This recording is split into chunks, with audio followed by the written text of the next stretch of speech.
Naniniwala po ako na ang CAP-Act ay tunay na makapagbibigay ng solusyon sa suliraning ito. Ang bawat silid-aralan na maitatayo sa pamamagitan ng batas na ito ay isang pamumuhunan sa pangarap ng bawat batang Pilipino. Sa pagsuporta sa panukalang ito, sinisiguro natin ang kanilang karapatan sa dekalidad na edukasyon at mas magandang kinabukasan, hindi lamang po sa bayang ito, kundi sa paligsahan sa buong mundo. Maraming salamat po. Before we continue, Majority Leader, Senator Jingo Estrada is recognized.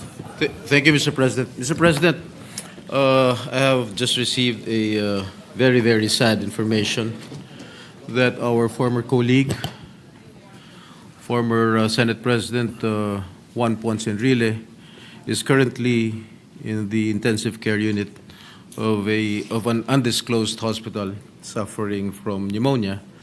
And I heard from a reliable source, a very, very reliable source, that he has slim chances of surviving.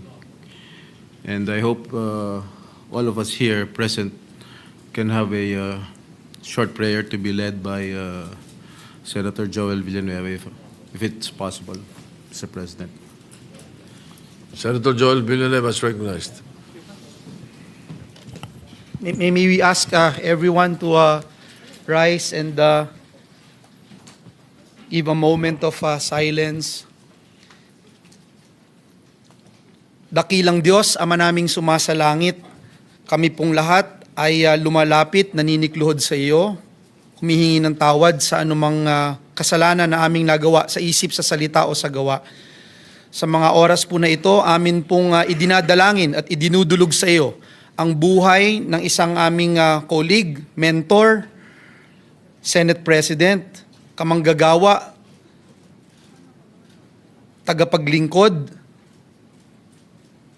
naninilbihan para sa aming mga kababayan, Senator Juan Ponce Enrile.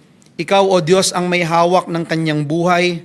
Ikaw ang nagbigay ng kanyang buhay. Ikaw ang nag-inspire at humawak ng kanyang buhay para marating niya kung anuman ang kanyang narating sa mga oras na ito. Hinihiling po namin ang iyong paggabay, ang iyong direksyon, ang iyong paghipo at pagbibigay ng kagalingan sa bawat kalamnan, sa bawat suluk-sulukan ng kanyang buong katawan.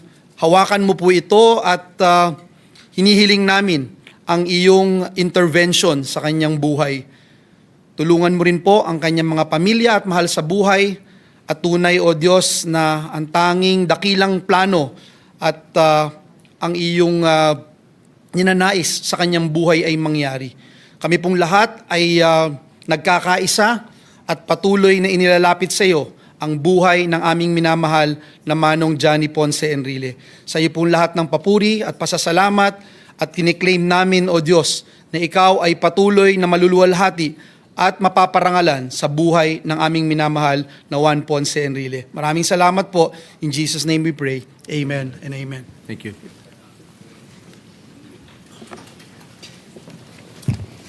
Majority Leader. Yes, Mr. President. Next to co-sponsor the measure, Senator Raffy Tulfo. I move that he be recognized.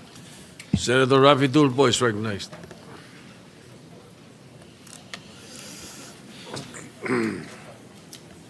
Mr. President, good sponsor, dear colleagues, as one of the co-authors of this measure, I rise today to co-sponsor the committee report on the act establishing the Classroom Building Acceleration Program or CAP.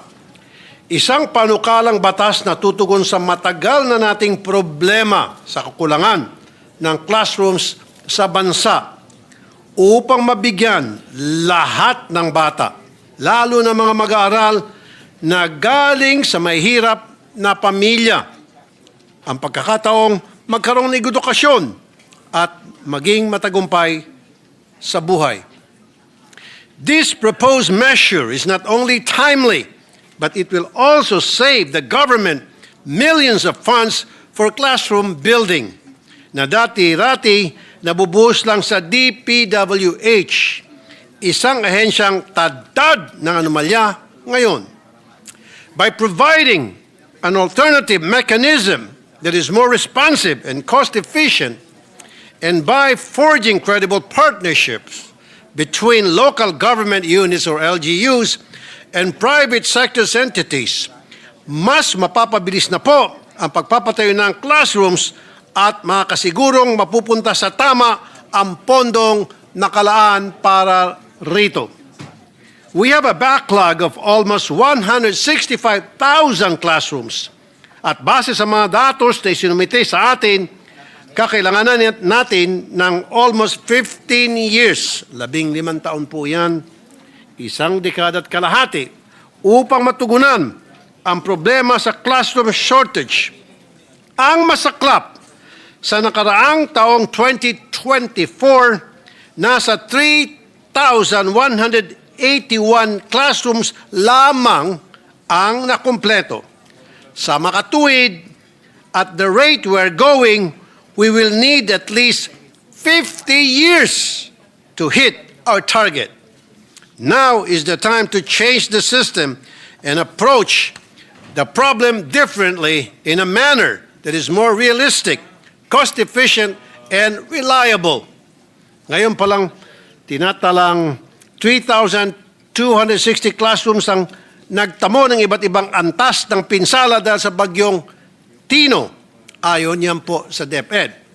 At noong linggo, dahil sa bugso ng bagyong Uwan, DepEd reported that in Bicol and Calabar Zone alone, 1,182 classrooms were partially damaged, 366 heavily damaged, and 261 were totally destroyed. Habang tayo ay dinadaanan ng mga bagyo buwan-buwan, patuloy din na dadagdagan ang datos sa classroom shortage. Kung hindi tayo gumalaw ng mabilis, maaaring hindi makapag-aral na maayos sa isang taon ang karamihan sa ating learners. In response to this situation, it is noteworthy to highlight Section 5, Paragraph D of the proposed measure. Schools located in high-risk or disaster-prone areas, such as those vulnerable to flooding, earthquake, or other similar calamities, and those reliant on temporary learning spaces, shall be prioritized under this program. Isa lamang ito sa mga magagandang probisyon ng panukalang batas na mabibigyan solusyon sa problema ng classrooms sa panahon ng kalamidad. Excuse me.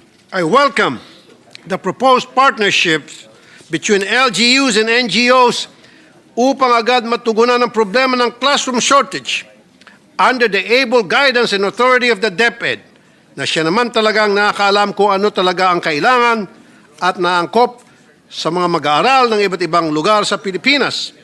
Under this bill, DepEd minimum performance standards and specification will ensure that classrooms shall be built taking into serious consideration all relevant factors like topography, climate conditions of a given area, digital connectivity, and access to transportation, such that these projects are structurally sound, and given that schools are also being used as evacuation centers during calamities. At huli sa lahat, napapanahon na magkaroon ng funding ang cost ceilings sa mga gastusin sa construction ng classroom. Under this bill, funds for projects under this measure shall not be bloated and wasted. Tama na yung mga kumikita sa mga construction projects. Mr. President, education is the cornerstone of national development, social stability, and economic progress. Hence, it is imperative to strengthen our educational system by building these much-needed classrooms at the soonest possible time. Kaya, nagpapasalamat po ako kay Senator Bam Aquino, the chairperson of the Committee on Basic Education, for prioritizing this concern. With the passage of this bill, nakaasa tayo na mas marami ng batang Pilipino ang makapasok at makapag-aral sa mga susunod na taon. Again, maraming salamat kay Senator Bam Aquino sa pag-sponsor ng napakagandang bill na ito. Thank you, Mr. President. Majority Leader.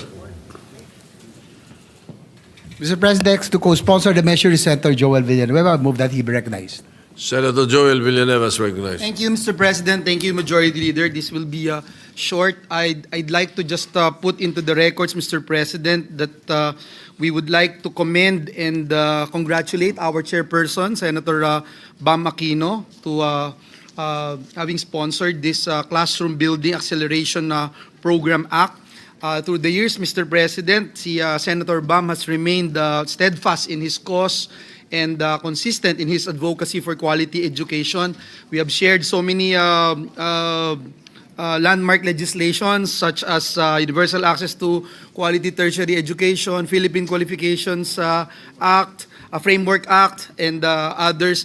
And thus, as a fellow champion for quality education, as one of the co-authors of this measure, we fully support the passage of the CAP Act. Let me just point out, Mr. President, that indeed our learners are in dire need of stronger support and immediate assistance from the government, particularly in addressing the persistent shortage of classrooms in our public schools. I remember, Mr. President, when we were told that there's only about 1,700 classrooms na target for the year 2025, naliitan po tayo. Pero nung marinig natin kay Secretary Vince na 22 lamang yung silid-aralan, talagang mas lalo po tayong nanlumo. Kaya po, Mr. President, napakahalaga ng panukalang batas na ito. At umabot na rin po sa 148,000 ang backlog sa classroom construction sa buong bansa. Ito po ay malinaw, Ginoong Pangulo, na patunay na marami pa po tayong kailangang gawin upang tugunan ang kakulangan sa pasilidad ng ating mga paaralan. Sa pamamagitan po ng panukalang ito, ipinapakita natin ang ating pagtutok at pagmamalasakit sa kinabukasan ng ating kabataan. Umaasa po tayo na sa bisa ng CAP Act, tuluyan ng maiibsan ang backlog sa pagpapatayo ng mga silid-aralan at mapapabilis ang implementasyon ng mga proyektong pang-edukasyon sa buong bansa. Moreover, Mr. President, through this measure, we also aim to support the vision and pledge of the President, President Bongbong Marcos, to complete the construction of 40,000 classrooms before the end of his term. And we pray, Mr. President, na ang mga colleagues po natin ay masuportahan po ang immediate passage of this act to give every Filipino learner a safe, conducive, and dignified space to learn and grow. Maraming salamat, Ginoong Pangulo, and may God bless us all. Majority Leader. Yes, Mr. President, next to co-sponsor the measure is Senator Pia Cayetano. I move that she be recognized. Senator Pia Cayetano is recognized.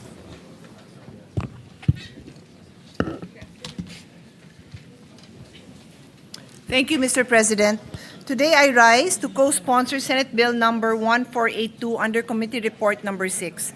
This bill seeks to address the country's classroom shortage by authorizing eligible LGUs and the civil society organizations to implement classroom construction projects using government funds complementing existing DepEd infrastructure programs. The shortage of classrooms have been a perennial problem in our education system, and I have long advocated for the acceleration of classroom constructions. In 2022, as the Senior Vice Chair of the Committee on Finance, handling the budget of education, I presented data during our DBCC briefing on classroom shortage.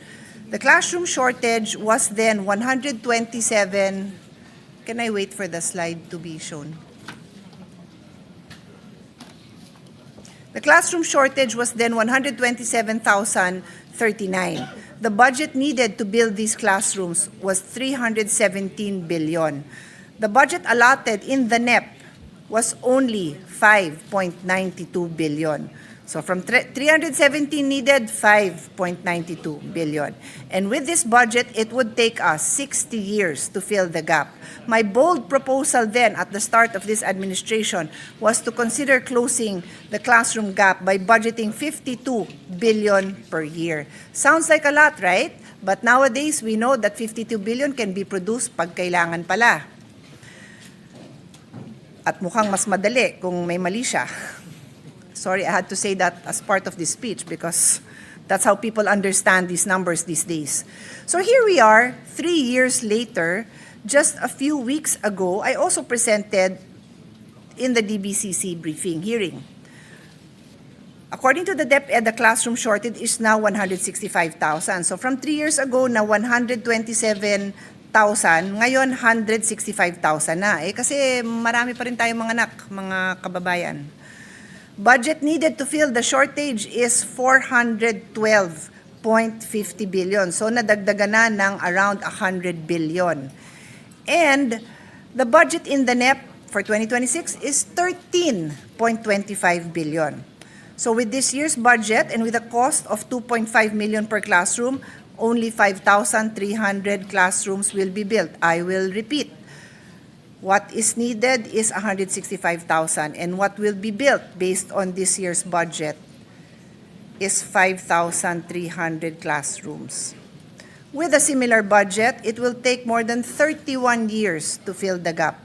This shortage means that millions of Filipino students continue to study in congested, makeshift, or unsafe learning conditions that hinder learning outcomes. To repeat, and I just would like to emphasize this, in 2023, the budget for classrooms in the GAA was 15.60 billion. This is the General Appropriations Act. In 2024, it was 24.70 billion, and in 2025, it was 13.25 billion. So barely a sliver of what was needed. As chairperson of the Committee on Sustainable Development Goals, Innovation and Futures Thinking, I foresaw the opportunity the pandemic presented and the shift to online classes. While our students were at home, I proposed that we take advantage of that period and push for school building, repairs, and rehabilitation. However, our studies revealed that there was low utilization of funds by the DPWH, many other problems including lack of preparation of the land, lack of buildable space in the most congested areas where the classrooms were most needed. These issues continued through the years. It was a missed opportunity, Mr. President, because that would have been the perfect time to address our classroom backlog, an effort that could have significantly reduced the numbers we are grappling with today. As Senior Vice Chairperson of the Committee on Finance that handles the budget of DepEd, that has handled the budget of DepEd for 6 years, our committee was able to assess how we could allocate more resources toward classroom construction. We pushed for the augmentation of the budget for classroom construction, repairs, and rehabilitations. In the NEP, we had allocations for budget repairs that were not fully funded, and we felt that these were very low-hanging fruits because it would take less to repair these classrooms. As mentioned earlier, we had consistently pointed out that with the limited budget under the Basic Education Facility Fund, it would take years for this gap to be addressed. Recognizing that many existing school buildings are already in disrepair, we also advocated for more rehabilitation and retrofitting. In several budget deliberations, we emphasized the need for climate-resilient school infrastructure, facilities that are safe, inclusive, and conducive to learning for all students. Closing the gap in the classroom shortage helps us achieve the following Sustainable Development Goals, particularly SDG 1, no poverty, SDG 3, good health and well-being, SDG 4, quality education, SDG 6, clean water and sanitation, SDG 8, decent work and economic growth, SDG 9, industry, innovation, infrastructure, SDG 10, reduce inequalities, SDG 11, sustainable cities and communities. By accelerating the classroom construction, we are not only investing in building, we are investing in human capital and in the learning environment that nurtures the next generation. This program must not only fill present gaps, but it must also anticipate the future of learning. That means classrooms designed for blended learning, for energy efficiency, and for climate adaptation, especially in flood or typhoon-prone areas. We'd like to thank our chairperson, Senator Bam Aquino, for prioritizing this bill. Let us make the classroom building acceleration program not just a response to a backlog, but a vision for the future of Philippine education. Thank you, Mr. President. Majority Leader. Yes, Mr. President. Next to co-sponsor is Senator Win Gatchalian. Move that he be recognized. Thank you. Senator Sherwin Gatchalian is recognized. Thank you, Mr. President. First and foremost, let me congratulate and commend Senator Bam Aquino for coming up with this very novel but very timely concept. nasabi ho ni Senator Pia na talagang napakalaki po ang backlog natin sa classrooms. 160,000 ang kailangan natin para mahabol lang yung backlog natin sa classrooms. And that will cost approximately about 400 billion pesos.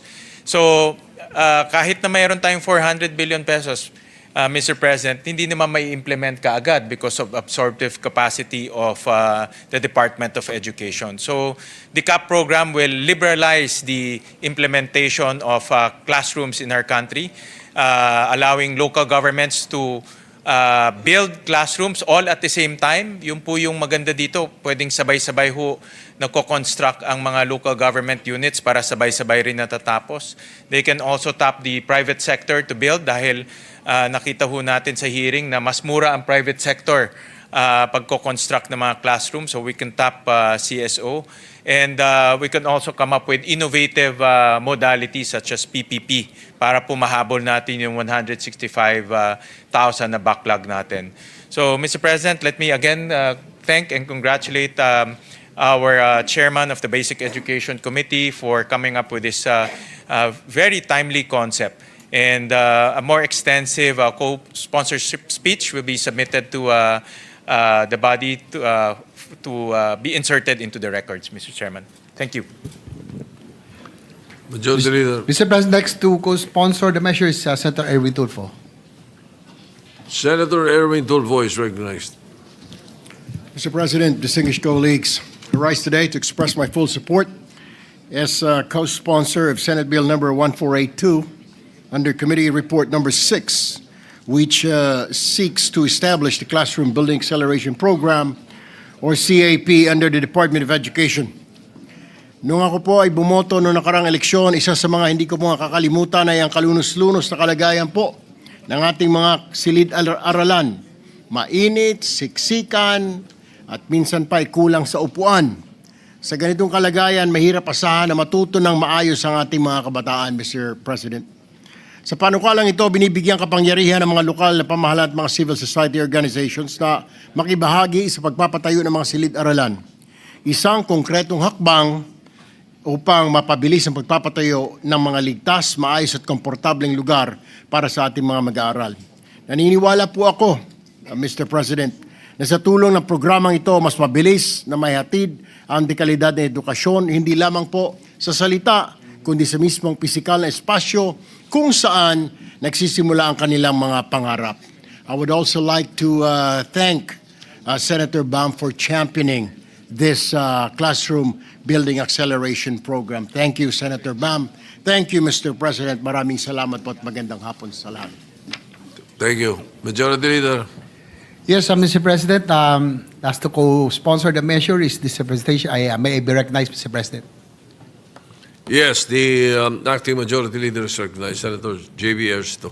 Mr. President, my dear colleagues, good afternoon. It is an honor to rise today to co-sponsor Senate Bill number 1482 under Committee Report number 6 or the Classroom Building Acceleration Program authored by the gentleman from Tarlac, Senator Bam Aquino. Batid po natin na sa kasalukuyan, isa sa pinakamabigat na suliranin kinakaharap ng ating bansa sa sektor ng edukasyon ay ang malaking kakulangan sa silid-aralan ng ating mga pampublikong paaralan. This shortage directly affects the quality of learning and the dignity of our students and teachers alike. At napapanahon na po ang isang whole-of-nation approach upang tugunan at bigyan ng solusyon ang krisis na ito. Recognizing the magnitude of a classroom backlog, we acknowledge the necessity of forging stronger partnerships with the local government units and the private sector to expedite classroom construction nationwide. Through the implementation of the Classroom Building Acceleration Program, we aim to intensify, coordinate the efforts, and mobilize additional resources to ensure the timely delivery of adequate and quality learning spaces for all students. Pinasasalamatan natin si Senator Bam for championing the bill that seeks to address the glaring shortage of classrooms in the country. You have our full and unwavering support ensuring that this vital legislative measure is passed into law as soon as possible. Kaugnay nito, patuloy din po natin isinusulong ngayong 20th Congress ang Senate Bill number 2 o tinatawag na Master Plan for Infrastructure and National Development Act. Layunin na panukalang ito na magtakda ng isang pangmatagalang bisyon at strategiya para sa infrastruktura upang masiguro na mga pangunahing social structures kagaya ng mga silid-aralan at iba pang pasilidad pang-edukasyon ay bahagi ng isang maayos na master plan na itataguyod ng tuloy-tuloy tungo sa pag-unlad sa mga susunod na henerasyon. Mr. President, for every classroom that we build, we also build opportunities. We open doors for learning, growth, and hope. Providing access to education is one of the greatest equalizers of society. At kapag may maayos na mga silid-aralan, may pantay na pagkakataon ng bawat Pilipino na abutin ang kanilang pangarap at makapag-ambag sa pag-unlad ng ating bansa. Mr. President, sa pagpasa natin ng panukalang ito, sabay-sabay tayong nagtatanim ng pag-asa at isang mas maginhawang bukas para sa minamahal na Pilipinas. With the permission of the sponsor, this representation would like also to be co-author of the bill. Thank you, Mr. President. Thank you. Majority Leader. Mr. President, Senators Mark Villar and Jigo Estrada would like to insert to the records their co-sponsorship speech for Senate Bill number 1482. So inserted into the records. Mr. President, I move that we suspend consideration of Senate Bill number 1482. You know, with the number of sponsors and co-authors of this measure, it might as well pass it today. But nevertheless, because we have to follow the rules, we will have to suspend consideration and approve it afterwards. Yes, Senator Mamakino is recognized. Before I act on the motion, Yes, Mr. President, I'd just like to thank our colleagues sa napakarami pong sumusuporta. Maraming salamat po. Alam ko pong maraming sumusuporta, hindi ko po ina-expect na marami po mag-co-sponsor at co-author. Thank you so much to our dear colleagues, and I hope this can be one of the measures where we can work together for the Filipino youth and the Filipino people. Salamat po. well, I have good news for you. Senate Bill 1482, establishing the Classroom Building Acceleration Program, of which you are the principal author of and sponsor, is included in the LEDAC. So even the palace is backing up your bill. So the LEDAC priority list, it's included there. So congratulations. Anyway, any motion, any objection to the motion to suspend consideration? Hearing none, the consideration of the motion of the bill is suspended at this point. Yes, Mr. President, our Senate President pro tempore would like to make a manifestation or he would like to interpret in the next once we resume yes. consideration All right. on this measure. We will place that on record as soon as you schedule it. As soon as you schedule it for interpellation. Mr. President, Senator Raffy Tulfo is seeking the floor for a manifestation. He will be making a report on his IPU mission, Mr. President. Senator Raffy Tulfo is recognized. Thank you, Mr. President. I'm glad to report back to the plenary my accomplishments in the recently concluded 151st IPU Assembly, which took place in Geneva, Switzerland on October 19 to 23. In attendance at the Assembly with me were Senator Erwin Tulfo as the head of the delegation and Senator Aimee Marcos, with the team upholding humanitarian norms and supporting humanitarian action in times of crises. I met with my counterpart delegates from Japan, Cambodia, and Myanmar and exchanged views on how we can further strengthen our government's friendship and cooperation. I also took this trip as an opportunity to meet and greet our kababayans working and living in Switzerland and France. Bilateral meetings in Japan. On the sidelines of the IPU Assembly, Senator Erwin and I met with Honorable Fuji Kazuhiro, who is a member of the House of Councilors of Japan. Bilang chairman ng Senate Committee on Migrant Workers, pinasalamatan po natin si Honorable Kazuhiro dahil sa magandang pagtrato ng Japanese employers sa 50,706 OFWs na nasa Japan, na malaki ang naitutulong sa ekonomiya ng Pilipinas sa pamagitan ng kanilang remittances. Isa sa mga napag-usapan po namin ang aging population ng Japan at aking pong inirekomenda kay Honorable Kazuhiro ang posibilidad na magbukas na mas marami pang employment opportunities para sa Filipino nurses and caregivers. Lalo na ang Pilipinas ay kilala bilang isang bansa na mapagkalinga at marunong malasakit sa mga nakakatanda. We also discussed Japan's public mass transit system, and Honorable Kazuhiro mentioned that Japan has manpower shortage in the transport sector. Iminungkahi ko na maaari silang kumuha ng Filipino transport workers upang makapagtrabaho sa Japan. We will recommend for DFA and DMW to conduct bilateral talks to their counterparts to address specific issues about these.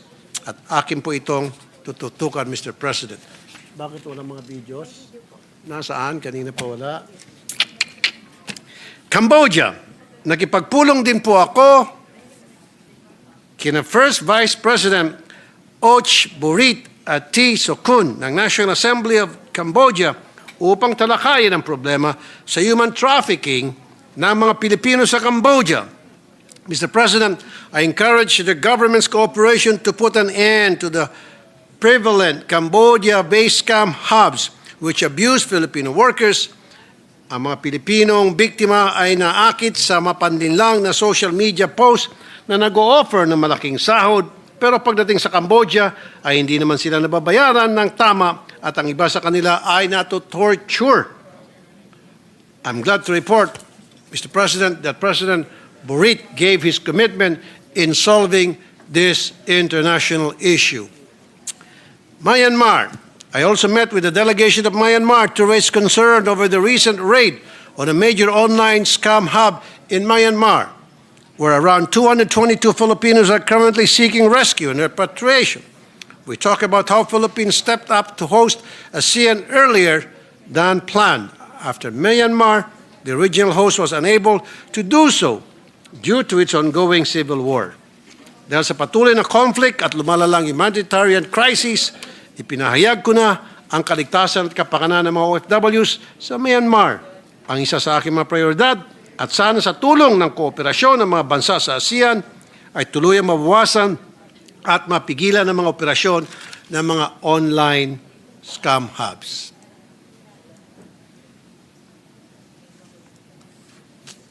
Switzerland. Habang ako po ay nasa Geneva, nakipagkumustahan po ako sa ating mga kababayan na nagtrabaho at naninirahan doon.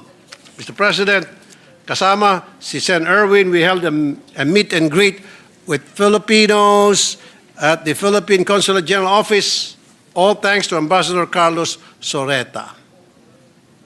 Bukod sa mga problema ang idinulog sa ating mga kababayan doon, ipinadala ko rin sa kanila ang kahalagaan o ipinaalala ko rin sa kanilang kahalagaan ng isinusulong kong Senate Bill number 90 o OFW Financial Education Act na layo mabigyan ng sapat na kaalaman ng mga OFW sa pag-manage ng kanilang pera. Ito ay para rin masiguro na hindi sila malulubog sa utang at may maayos na buhay pagbalik sa Pilipinas pagkatapos mag-retire sa trabaho sa abroad. I can say, Mr. President, that Filipinos in Switzerland are in way better condition than Filipinos working in other countries. Kasi nga po, halimbawa sa Hong Kong, marami po sa mga kababayan natin ang nalulubog sa utang. In fact, tumataas po yung bilang ng suicide sa bansang Hong Kong sapagkat hindi po alam ng mga OFWs natin kung paano nila i-manage ang kanilang finances. Marami sa kanila ang utang ng utang or dili kaya ay ginagamit sila bilang magbabouch sa mga kakilala at ng pagdating ng oras ay yung kakilala nila na kanilang binouch sa utang ay hindi nagbabayad. Doon na po pumapasok yung sila ay nadidepress hanggang sa sila gumagawa ng hindi tama against doon sa kanilang sarili. Paris, personal ko rin kinumusta ang ating mga kababayan sa France. Kasama ko si Ambassador Eduardo Jose de Vega at Consul General Noemi Diaz. At bilang Chairman Senate Committee on Migrant Workers, aki ibinahagi ang aking panukalang batas gaya ng pagtatag ng Migrant Workers Relations Commission, isang special court sa loob ng DMW upang mapabilis ang pagresolba ng mga kaso ng ating mga OFW nang hindi na kailangan dumaan sa mahabang proseso o magsumbong pa sa aking programa. Pagtatag ng OFW Action Center sa bawat probinsya at malalaking lungsod upang lahat ng serbisyo mula pre-deployment hanggang reintegration ay nasa isang lugar na lamang. Pagpapalawak ng OFW Dependent Scholarship Program. Mula sa dating 5,000 slots ay gagawin nating 10,000 slots upang mas maraming anak ng mga OFW, hindi lamang sa koleyo, kundi pati na rin mula elementarya hanggang high school ang makinabang. Sa Open Forum ay natalakay ang kakulangan ng trabaho sa Pilipinas na siyang pangunahing dahilan kung bakit maraming kababayan natin ang napipilitang mangibang bansa.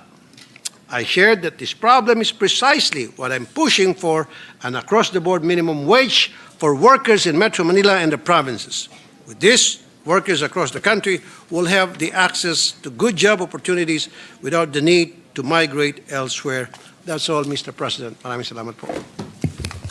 Thank you. Majority Leader. Mr. President, I move that we transfer from the calendar for ordinary business to the calendar for Special Orders Committee Report number 7 on Senate Bill number 1483. This is the bill on the extending the duration of Second Congressional Commission on Education, or EDCOM 2. So move, Mr. President. Any objection?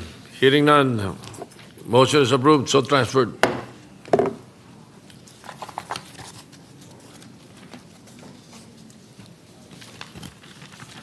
Mr. President, I move that we consider Senate Bill number 1483 under Committee Report number 7. Any objection? Hearing none, consideration of Senate Bill 1483 is now in order. The Secretary is directed to read only the title of the bill without prejudice to inserting into the records the whole text thereof. An act extending the duration of the Second Congressional Commission on Education, amending for the purpose Republic Act number 11899, otherwise known as the Second Congressional Commission on Education, EDCOM 2 Act. Majority Leader. To sponsor the measure, I move that we recognize Senator Lauren Legarda, the chairperson of the Committee on Higher Technical and Vocational Education. So moved, Mr. President. Hearing no objection, Senator Lorraine Legarda is recognized to sponsor the measure.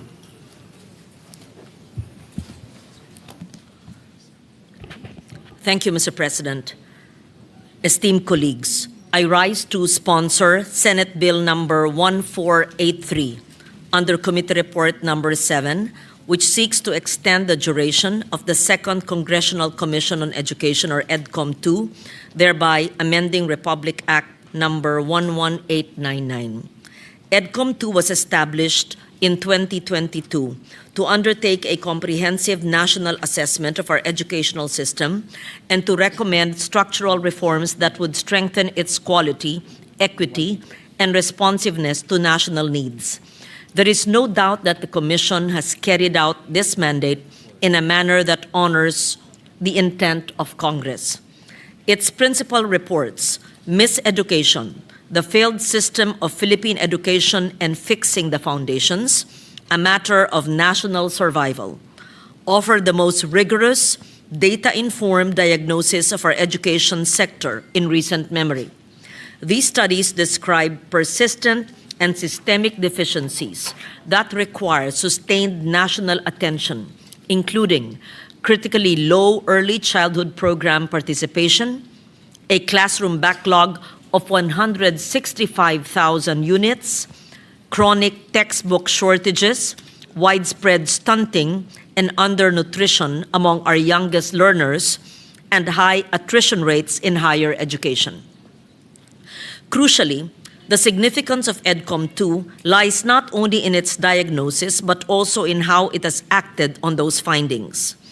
The Commission brought together national agencies, local governments, schools, research institutions, and civil society partners to translate evidence into reform.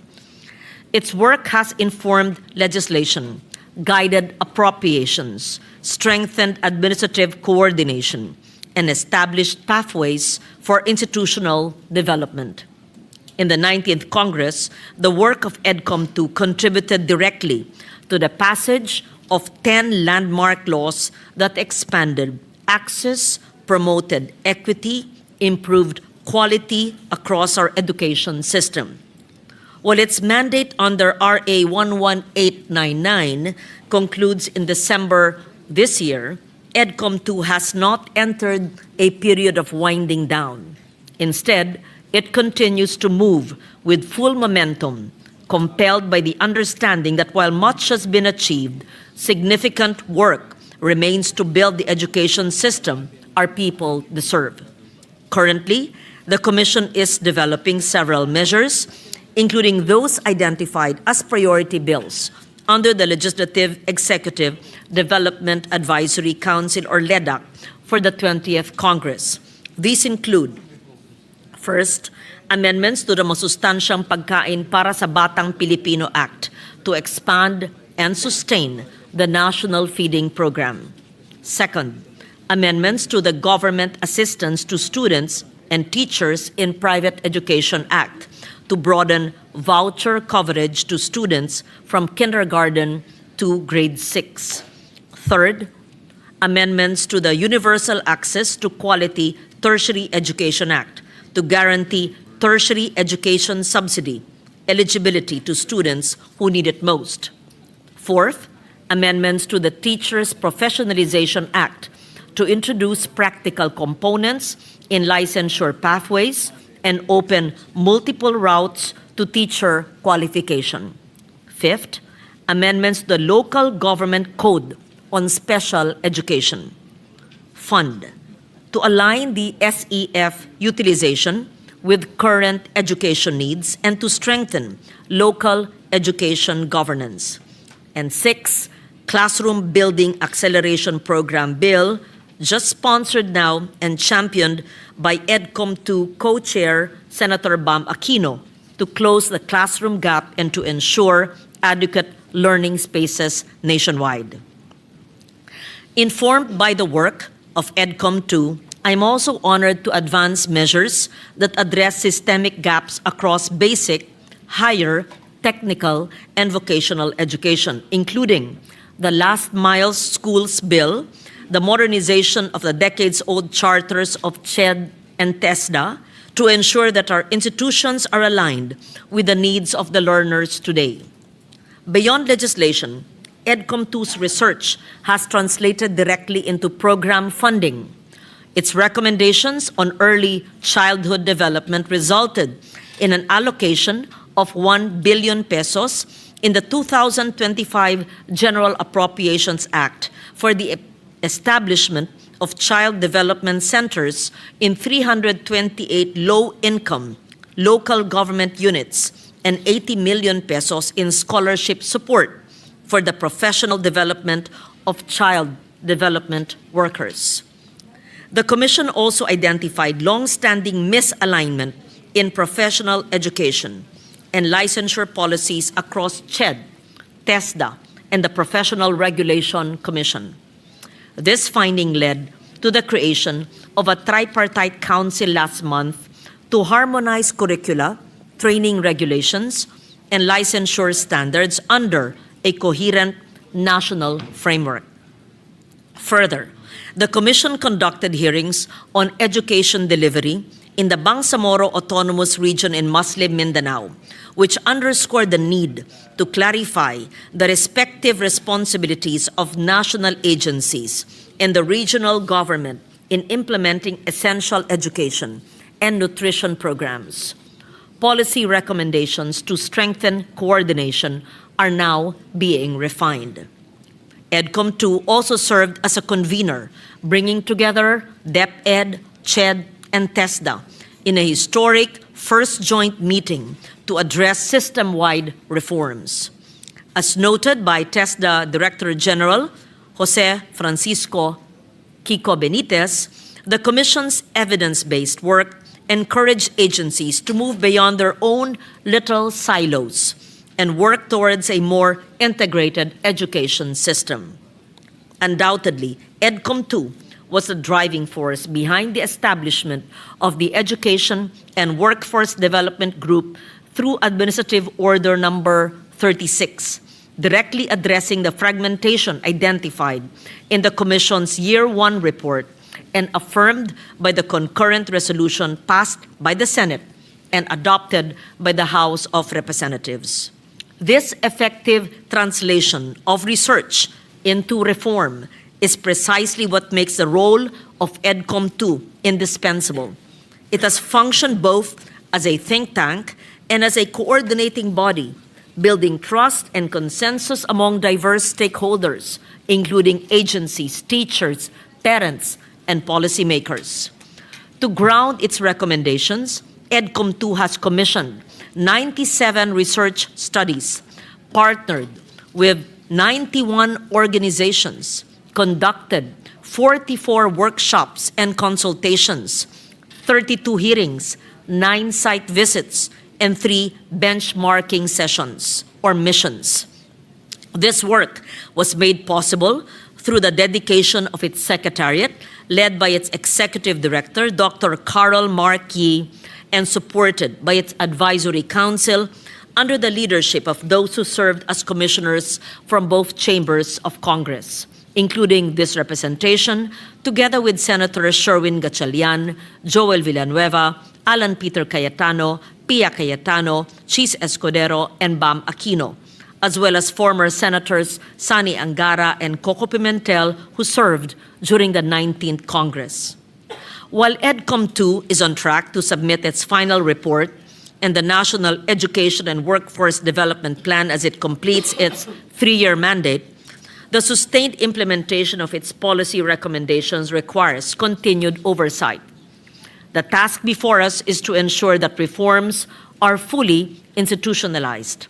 This need for continuity was affirmed by our key education agencies, DepEd, CHED, and TESDA, during the hearing of the Committee on Higher, Technical, and Vocational Education on October 8, where they expressed clear support for extending the duration of EDCOM2. For these reasons, I respectfully submit for the consideration of this August Chamber Senate Bill number 1483, extending the duration of EDCOM2 for an additional 2 years or until December 2027. This will provide the necessary time to complete the remaining legislative measures and to ensure the institutionalization of coherent and lasting reform across the system. We are at a moment when progress is within reach. The work has direction. The coordination is in place. The momentum is real. It is only right, Mr. President, that we see it through. Maraming salamat po. Majority Leader. Mr. President, next to co-sponsor the measure, Senator Francis Kiko Pangilinan. I move that he be recognized. Senator Francis Pangilinan is recognized. Thank you, Mr. President. Thank you, distinguished Majority Leader. To our distinguished colleagues, I rise today to co-sponsor Senate Bill 1483 as per the committee report of our esteemed colleague, Senator Loren Legarda. Sangayon ako sa panukala niyang palawigin at palawakin ang mandato ng ating Second Congressional Commission on Education. Napakataas ng nakataya at napakalaki ng pagkakataon. Hindi abstract na mga pulisiya ang gawain ng komisyong ito. Ito ang araw-araw na realidad ng mahigit 24 na milyong estudyante, magulang at guro. Ito ang kinabukasan at pag-asa ng mga pamilya sa buong Pilipinas. Tungkol ito sa halos 20% ng buong populasyon ng ating bansa.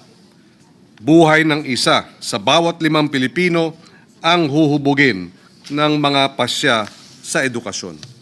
Hayaan ninyong ibahagi ko ang kwento ni Ginang Castro mula sa Cavite. Isang dating guro na may 3 anak. Lahat ng kanyang bagets ay dumaan sa K-12 program. Bawat isa pumili ng iba't ibang senior high school strand. Pero nalaman niya kamakailan sa private school na dati niyang pinagtuturuan, pinutol na ang strand ng humanities, accountancy at STEM sa grades 11 at 12. At 2 tracks na lamang ang nanatili, academic at tech pro. Sabi niya, nawala ang lahat ng pangako ng programa. Dapat sana tapos na at nagtatrabaho na ang mga anak ko, tulad nung ako sa edad nila. Ngunit sa halip na sayang ang panahong hindi na may babalik. Mga pagkabigo at pagluluksa sa kanyang kwento, tuition at baon sa dagdag na taon at yung ang maraming taon na hindi na mababawi. Para sa mga pamilyang tulad ng kay Ginang Castro, dapat manindigan ang komisyon. Samantala, maraming public school teacher ang iisa ang kwento. Bumibili sila ng pagkain mula sa sarili nilang bulsa para sa kanilang mga estudyante na pumapasok ng gutom.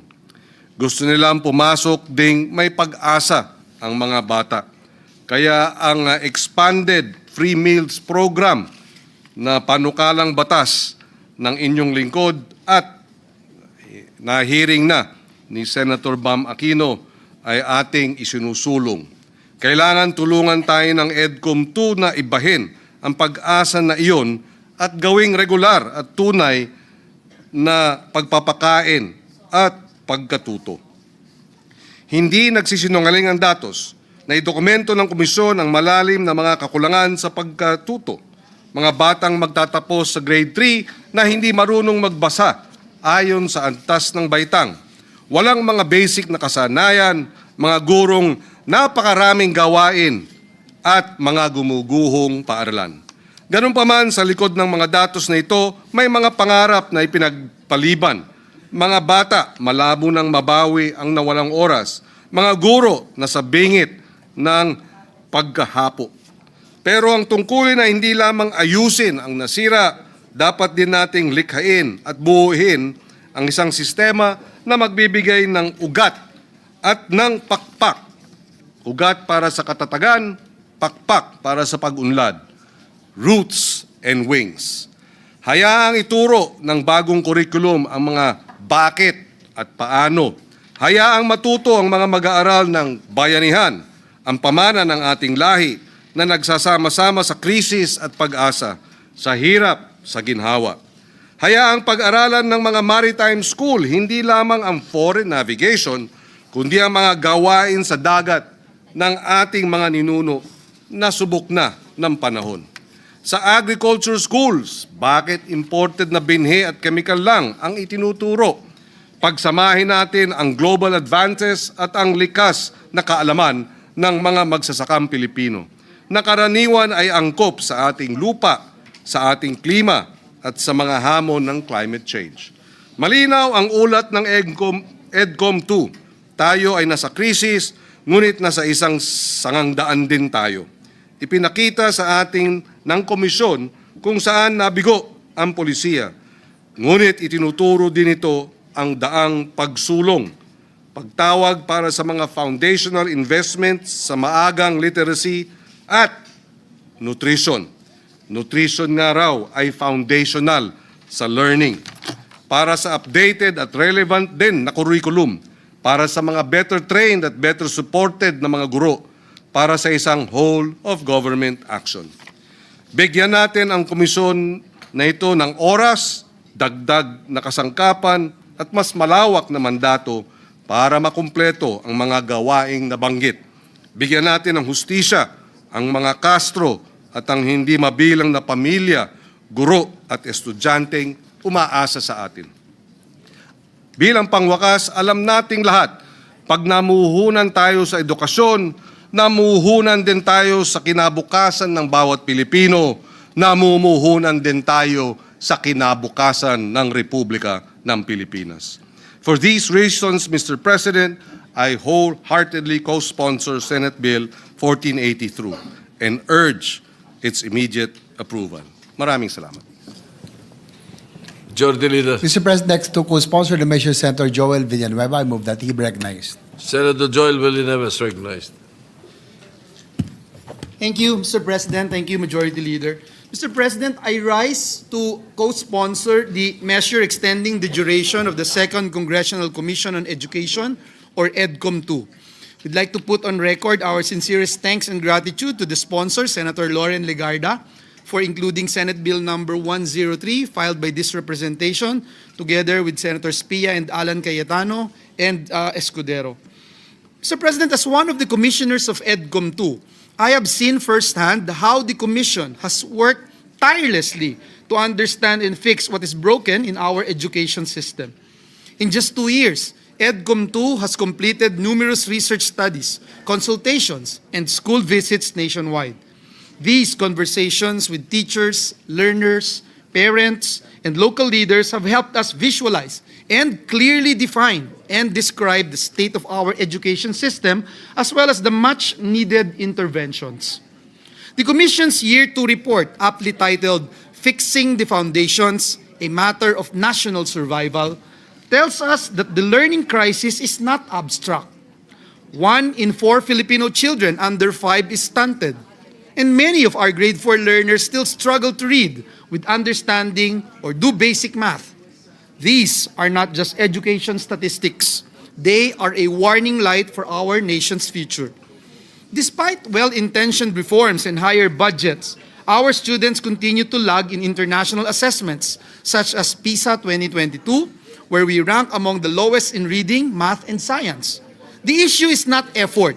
Mr. President, it is coherence, coordination, and follow-through. Mr. President, EDCOM's 2's findings are now crystallizing into actionable reforms. Reforms on teacher quality, early childhood education, curriculum relevance, and stronger alignment between learning and work. To stop now, Mr. President, would mean losing our hard-won momentum and the depth of consensus we have built across sectors. Mr. President, extending EDCOM's 2 mandate is not about prolonging a study. It is about ensuring that these reforms reach the finish line, backed by data, consultation, and urgency. In closing, may I say, Mr. President, once again, that education remains our nation's greatest equalizer. Let us give this commission the time it needs to finish the job so that every Filipino learner from preschool to professional life can truly thrive. Maraming salamat po, and may God bless us all. Thank you. Majority Leader. Yes, Mr. President, next to co-sponsor the measure is Senator Bamakino. I move that he be recognized. Senator Bamakino is recognized. Thank you, Mr. President. Mr. President, nais po nating magpahiwatig ng ating kagustuhan, mag-co-sponsor at mag-co-author sa panukalang ito. Alam ho natin na napakahalaga ng gawain ng EDCOM. Nandito po sila. We all know that their work is really important at dahil po sa kanilang trabaho, marami pong nailabas ng mga datos na kinakailangan ng mga policymakers para makagawa ng mga magaganda, mabubuti at responsive na batas para po sa ating kabataan. So we wholeheartedly support Senator Legarda, my counterpart in the Committee on Higher Education, and we hope that through this effort, the EDCOM work can continue and that they will be present to see these reforms come to pass. So maraming salamat, Mr. President, and we will move to insert a lengthier co-sponsorship speech in the records. Maraming salamat po. All right. Majority Leader. Next to co-sponsor the measure is Senator Risa Ontiveros. I move that she be recognized. Senator Risa Ontiveros is recognized. Salamat po, Mr. President. Mr. President, distinguished colleagues, magandang hapon po. Today, I rise to co-sponsor the measure extending the term and expanding the mandate of the Second Congressional Commission on Education, or EDCOM 2. As one of the authors of this proposed measure, I wish to thank our chair, Senator Lauren Legarda, for her leadership and steadfast commitment to ensuring the continuity and eventual institutionalization of the reforms initiated by EDCOM 2. EDCOM 2 is more than just a review of our education system. It is our collective national effort to ensure that Philippine education truly prepares our learners for the future. The expanded mandate of EDCOM 2 seeks to align our curricula, teaching, and assessments with global standards, improve infrastructure, resources, and teacher development, and update our national education agenda to fully integrate digital transformation, artificial intelligence with protocols and safeguards, and green innovations for a future-ready workforce. This measure is not only about global competitiveness. It is, first and foremost, about our people. Ang tunay na layunin ng reforma sa edukasyon ay ang pagpapaunlad ng ating human capital, isang haligi ng pambansang kaunlaran. When we strengthen education, we strengthen every Filipino's capacity to dream, to innovate, and to contribute to our country's progress. While the substitute bill does not adopt my earlier proposal to transition EDCOM 2 from policy formulation to executive action through the establishment of an education cabinet cluster, I fully acknowledge and welcome the creation of the Education and Workforce Development Group. Its mandate to align education and training with national goals, craft a 10-year development plan, streamline interagency efforts, and monitor reforms is a crucial step towards a coherent, responsive, and future-ready education and workforce system. Let us ensure that these reforms are not only written into law, but also felt in every classroom and community. Education remains our most powerful equalizer, ang pinakamabisang sandata laban sa kahirapan, at susi sa mas makatao at maunlad na kinabukasan. Marami pong salamat, Mr. President. Majority Leader. Yes, next to co-sponsor the measure, Senator Pia Cayetano. I move that she be recognized. Senator Pia Cayetano is recognized.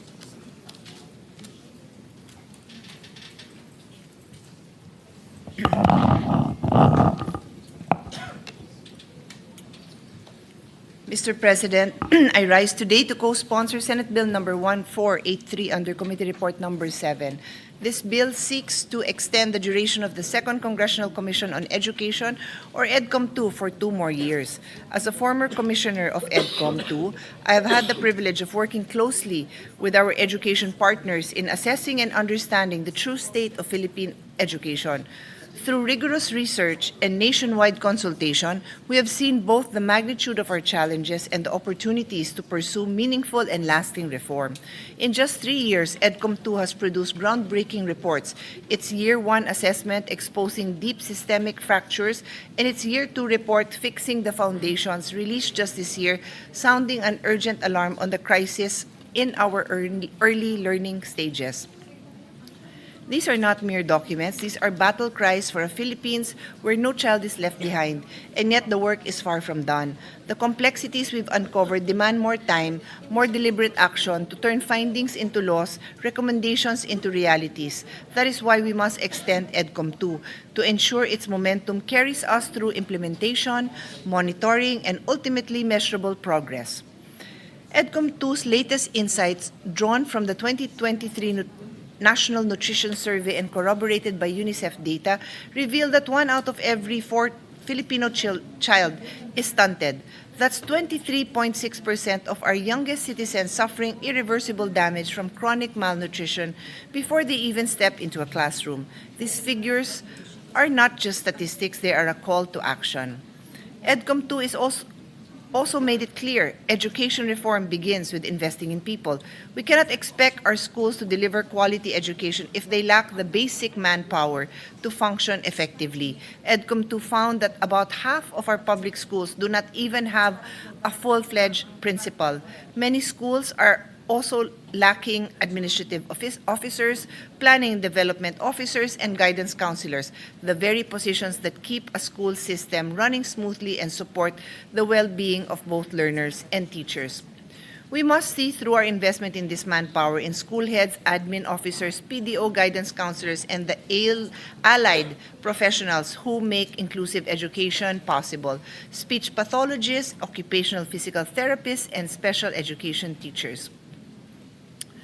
EDCOM 2's report highlights a persistent job skill mismatch in the Philippines, particularly among graduates of technical vocational programs, where nearly 2/3 end up in jobs unrelated to their training. While TVET education increases labor force participation, it does not consistently lead to quality or aligned employment. EDCOM 2 attributes this gap to outdated training regulations, limited industry participation in curriculum design, and weak school-to-work transition systems. These findings underscore the urgent need to align education and training with actual labor market demands, strengthen enterprise-based learning, and ensure that reforms, like those envisioned under EDCOM 2's extended mandate, translate into meaningful employment opportunities for Filipino learners. I also wish to note that the committee report explicitly takes into consideration our bill, Senate Bill number 103, which complements this extension by providing additional mechanisms for education reform and implementation oversight. EDCOM 2 has produced critical studies on learning recovery, teacher quality, early childhood education, higher education governance, and future skills development, studies that have already informed ongoing reforms in curriculum design, teacher training, and interagency coordination. These outputs have strengthened our understanding of what must be done to rebuild our education system after the learning losses caused by the pandemic and years of underinvestment. As the former chair of the Senate Finance Subcommittee that handled the budget of higher and basic education, I have always maintained that education is our country's most powerful and enduring investment. But for that investment to create real and lasting impact, it must be anchored on sound policy, guided by reliable data, and driven by evidence, exactly the kind of foundation that EDCOM 2 provides. As chairperson of the Senate Committee on Sustainable Development Goals, Innovations and Futures Thinking, I view this extension as a reaffirmation of our commitment to SDG 4, quality education. Education is the foundation of all other goals, from gender equality to decent work, innovation, and inclusive growth. Education reform is not a sprint, it is a marathon. By extending EDCOM 2, we ensure that the work we have begun, built on evidence, collaboration, and foresight, continues until it leads to genuine transformation for every Filipino learner. Let us give EDCOM 2 the time it needs to complete its mission and to carry forward the vision of a Philippine education system that is inclusive, future-ready, and world-class. Thank you, Mr. President. Majority Leader. Mr. President, last to co-sponsor the measure, Senator Robin Hood Padilla, move that he be recognized. Senator Robin Padilla is recognized. Maraming salamat po, Ginoong Pangulo, at sa ating pinunong mayurya. Assalamualaikum warahmatullahi wabarakatuh. Ginoong Pangulo, mga kasama ko mambabatas, magandang araw po uli sa inyong lahat. Tayo pong lahat ay produkto ng 1986 Revolution. Tayo po ay nasa ilalim ng 1987 Constitution. Ang sabi po ng mga eksperto, ang isa daw pong matagumpay na revolusyon ay ito po ang nasasaad. The new government typically implements significant educational reforms designed to align the system and with the new political and social ideology. The primary goals of education in this context often shift to fostering a new national identity, promoting civic responsibility, and developing a skilled workforce to support the new economy. Malungkot ko pong sasabihin, medyo na-disgrasya po tayo dyan, mga mahal kong kababayan, dahil hindi po natin na-achieve ito. Kaya ako po ay tumatayo ngayon bilang co-sponsor ng panukalang paluwigin ang Second Congressional Commission on Education o EDCOM 2. Sa ating mahal na bayan, malinaw pong nakikita natin na ang krisis sa edukasyon ay hindi lamang numero, hindi lamang datos, kundi muka at buhay ng bawat batang Pilipino na patuloy na umaasang may lugar sila sa mas magandang kinabukasan. Kaya ako po ay nakikiisa sa ating mga pangunahing may akda upang tunay pong sabihin natin na nagtagumpay ang revolusyon noong 1986 bilang miyembro ng Committee on Basic Education at Committee on Finance. Nakita ko po mismo ang sakripisyo ng ating mga guro at ang hirap ng ating mga magulang. At bilang isang ama, ramdam ko sa puso ko na hindi makatarungan ng ating kabataan ay lumaki sa sistemang hindi natutugunan ang kanilang mga pangarap. Isa pong napakasakit tingnan na ang mga anak ko'y nag-aaral sa mga pribadong eskwelahan. Ngunit bilang isang senador, ang mga batang Pilipino ay naghihirap sa mga silid-aralang siksikan sa pampublikong mga paaralan. Gurong pagod na pagod pero patuloy na naglilingkod. Kabataang nagtatangkang mangarap kahit paminsan ay tila kulang ang kanilang preparasyon para sa mga magiging hamon ng buhay. Ito pong pagsulong nito ay isang hamon po sa ating lahat na mambabatas dito sa taas na kapulungan at sa malaking kapulungan sapagkat nakakahiya po ng ating mga anak ay nag-aaral sa mga pribadong paaralan at ang iba ay nasa international schools pa. Ang papapalawig sa EDCOM 2 ay pagkilala na ang sugat ng ating sistema ng edukasyon ay malalim at kailangan ng mas masusing pag-aaral, mas mahabang konsultasyon at mas matibay na pagkilos. Kaya ako po'y nagpapasalamat sa ating mga kasama sa komite, lalo na po sa aming hinahangangang magandang Senadora Loren Legarda at kay hinahangaang Senador Bam Aquino dahil pinakita ninyo na ang edukasyon ay laban ng buong Senado at bilang kasama po ninyo, buong puso po akong sumusuporta sa panukalang ito. Sana po atin pong isulong kung ano daw po ang nasa successful revolution, curriculum overhaul, expansion of access, language of instruction, teacher training recruitment, decentralization, control, base sa cultural at language, vocational and technical skills, at new infrastructure. Maraming salamat po, Ginoong Pangulo. Majority Leader. Mr. President, Senator Christopher Lawrence Bongo would like to be made co-sponsor and request that his co-sponsors his speech on Senate Bill number 1480 be inserted to the records. We will so insert into the records. Mr. President, I move that we suspend consideration of Senate Bill number 1483. Any objection? Hearing none, consideration of 1483 is suspended. Mr. President, the gentleman from Palawan, Senator Erwin Tulfo, would like to deliver a privilege speech. I move that he be recognized. The gentleman from Mimaropa is recognized. Thank you, Mr. President. Mr. President, distinguished colleagues, ladies and gentlemen of this august chamber. Ako po ay tumitindig ngayon upang manawagan para sa ganap na proteksyon ng buong kabundukan ng Sierra Madre. Hindi lamang po sa Isabela, sa Hilaga, kundi hanggang sa lalawigan ng Quezon sa Timog.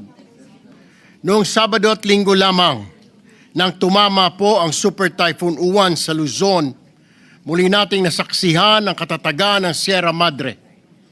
Siya lang naman po ang humarang sa unos, pumigil sa hagupit ng hangin at nagligtas ng milyong-milyong buhay sa Luzon. Tahimik po niya ang ginampanan, Mr. President, muli ang tungkulin bilang ating tagapagligtas. Para pong isang ina na ikinubli ang kanyang mga anak sa dapat sanay nakamamatay na hagupit ni Uwan. Yet, Mr. President, despite its immense importance, the Sierra Madre remains under siege. Mining operations continue to carve scars upon slopes. Illegal logging and massive quarrying erode its soil. Infrastructure and resort developments threaten to fragment its forests. Gayong may mga batas naman gaya ng Republic Act No. 9125 o ang Northern Sierra Madre Natural Park Act of 2001 na naglalayong pangalagaan ito, nananatiling kulang at mahina ang pagpapatupad ng mga probisyong dapat sana ay nagpoprotekta sa natitirang likas na yaman ng ating bansa. Kaya naman, Ginoong Pangulo, nanawagan ako na agad suriin at pagtibayin ang pagpapatupad ng proteksyon sa Sierra Madre. Nararapat ang mas maigting na pagbabawal sa anumang mapaminsalang pagmimina, pagtutroso dito at pagtatayo ng lahat ng uri ng resort, bakasyunan man o permanenteng tirahan, kasabay na rin ang pagbibigay ng kabuhayang pangkalikasan sa mga katutubo at lokal na komunidad na tunay na tagapangalaga ng kalikasan. Mga kasama, kung ang Sierra Madre handang isakripisyo ang sarili upang tayo ay mailigtas, hindi ba't napapanahon na tayo naman ang magligtas sa kanya? Mr. President, colleagues, how many more super typhoons must batter Luzon before we act? How many more floodings and landslides must claim lives before we finally give the Sierra Madre the protection she deserves? The Sierra Madre has saved Luzon countless times, from Typhoon Yolanda, Rolly, Paeng, and now Uwan. But who will save the Sierra Madre, Mr. President? It cannot speak for itself. It cannot march to this hall. It cannot plead for mercy against bulldozers and chainsaws. It relies on us, the people's representatives, to give it voice and legal protection. Ginoong Pangulo, mga kasama, ang Sierra Madre po ay buhay. Siya ang ating sandigan. Ngayon na ang panahon para ipakita na kaya rin nating ipagtanggol ang nagtatanggol sa atin. Kaya po, sasabihin ko, maraming salamat, Sierra Madre. Thank you, Mr. President. Thank you, my fellow legislators. Thank you. Thank you very much. Senator Erwin Tulfo, it is not only once that Sierra Madre has saved Luzon and the Philippines. Yes, Majority Leader. Yes, Mr. President, Senator Raffy Tulfo is seeking the floor for a manifestation of support. Senator Raffy Tulfo is recognized. Thank you, Mr. President. In line with the privileged speech of the Honorable Senator Erwin Tulfo, I would like to raise concerns on the protection of our environment, especially our protected areas. 3 years ago, I expressed my opposition over the Kaliwa Dam project because of the irreversible harm it will cause to the ecosystem of Sierra Madre and because of the affected indigenous communities. Several environmentalist groups further raised their concern on the threat to the lives of 100,000 residents once it's built, as it will be constructed within a zone of two active tectonic belts, the Philippine Fault Zone and Valley Fault System. At dahil nasita ang DNR, sinuspindi ang proyekto. Kung hindi pa nasita, tuloy-tuloy ang proyekto. Inamin ng DNR na hindi pa compliant ang proyekto sa zoning requirements. At the moment, may go signal na ulit sa Kaliwa Dam Project. Dahil ba nabaling na atensyon ng mga tao? Are the concerns of the indigenous people addressed? While the MWSS claimed that only half of the village will be affected, indigenous groups and villagers said the waters would submerge up to 90% of the village, as only houses situated 70 meters and above will be spared. Ito po ang matagal ko nang sinasabi at paulit-ulit. Ang ating DENR ay parati na lang pumapasok pag may kaguluhan na, pag may nadisgrasya na, pag may milyon nang nasira at marami nang namatay. Reactive at hindi po proactive ang ating DENR. Dapat po ang DENR anunguna sa pagpigil ng pag-aabuso sa ating kalikasan. Pero hindi po ganitong nangyari. Kasi po, may nababayaran sa baba para mabigyan ng ECC. Pag walang nagreklamo, everybody happy. Pag may nagprotesta naman, hindi rin agad pinapansin hanggat hindi nag-viral o ma-pick up ng media o sa social media. Anong klaseng sistema meron po tayo? The problem with our environment, Mr. President, is that damages are often irreversible. Kaya dapat prevention ang priority natin, hindi rehabilitation. Dahil years and even decades ang kailangan to bring back any damage to our environment. And the cost is nowhere near any economic advantage that we can gain from some of the projects. And that is why we have the E-NIPAS Act, excuse me, or the environment, or the expanded National Integrated Protected Areas System Act. These are areas that we recognize as sacred and need absolute protection. But from our experience as Kaliwa Dam, sa resort, sa Chocolate Hills at sa Mount Apo, at sa wind farm energy projects at sa Masungi, ang mga regulasyon ay optional. Depende kung magkaroon ng kadahilanan. Sa magkanong kadahilanan? In some ways. Ang mga environment compliance certificates ay nabibili gaya ng mga birth certificates at diplomas dyan sa recto. I have discussed this matter with my fellow senators who are environmental advocates, and they agreed with me that we must review the INIPAS Act. There's a need to instill better regulatory system. Community participation in the regulation must be strengthened. But just like infra project, it is the communities that point out irregularities. It is the community that has genuine concern for the environment.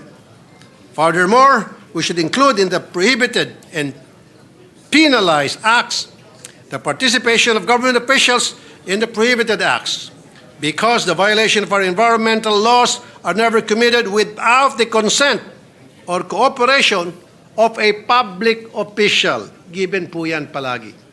Sa katotohanan, naipakita ko na po kung paano paglaruan ang mga miyembro ng DNR, PAMBI, NCIP at iba pang ahensya para makakuha ng kakayanang babuyin ang ating protected areas. While the right price and the right friends, anything is possible. Meaning, walang imposible if the price is right. Oras na para bisitahin natin muli ang INIPAS at iba pang batas para wakasan ang ganitong klaseng bulok na sistema. With this, I commend and give my full support to the privileged speech of the good Senator Erwin Tulfo. Thank you, Mr. President. Majority Leader. Yes, Mr. President, likewise, I would like to support the privileged speech of Senator Tulfo. I'm also and I have seen how these developers, Mr. President, I have encroached into the Upper Marikina River Basin Protected Watershed. Ito po dapat ang parte ng Sierra Madre na nagpo-protection sa atin po sa Metro Manila. And dati po kami nagmo-motocross dyan. We're going, especially during the COVID time. Kahit saan po nakakapunta kami sa Sierra Madre. But lately, in the last few days, hindi na po kami pinapayagan. May mga guardian tumipigil at may mga development na po. Rest houses, subdivisions, and that is very alarming, Mr. President, because Sierra Madre, indeed, is our protector. And I have raised this issue several times during the budget hearings of DNR. And I hope that we will, given these two big storms, that we have seen how Sierra Madre protected Metro Manila and other provinces. I just hope that we will continue to pay attention and be focused on this, Mr. President. I'm a witness on what Senator Raffy Tulfo and Senator Erwin Tulfo have brought up, that there are indeed developments that are ongoing in what is supposedly a protected watershed. That is the Sierra Madre. Yes, Senator, before we proceed, Mr. President, Senator Risa Ontiveros is seeking the floor. I move that she be recognized. Senator Risa Ontiveros, recognized. Salamat po, Mr. President. Gusto ko lang pong i-manifest yung pagsuporta ko sa diwa ng privilege speech ni Senator Erwin Tulfo.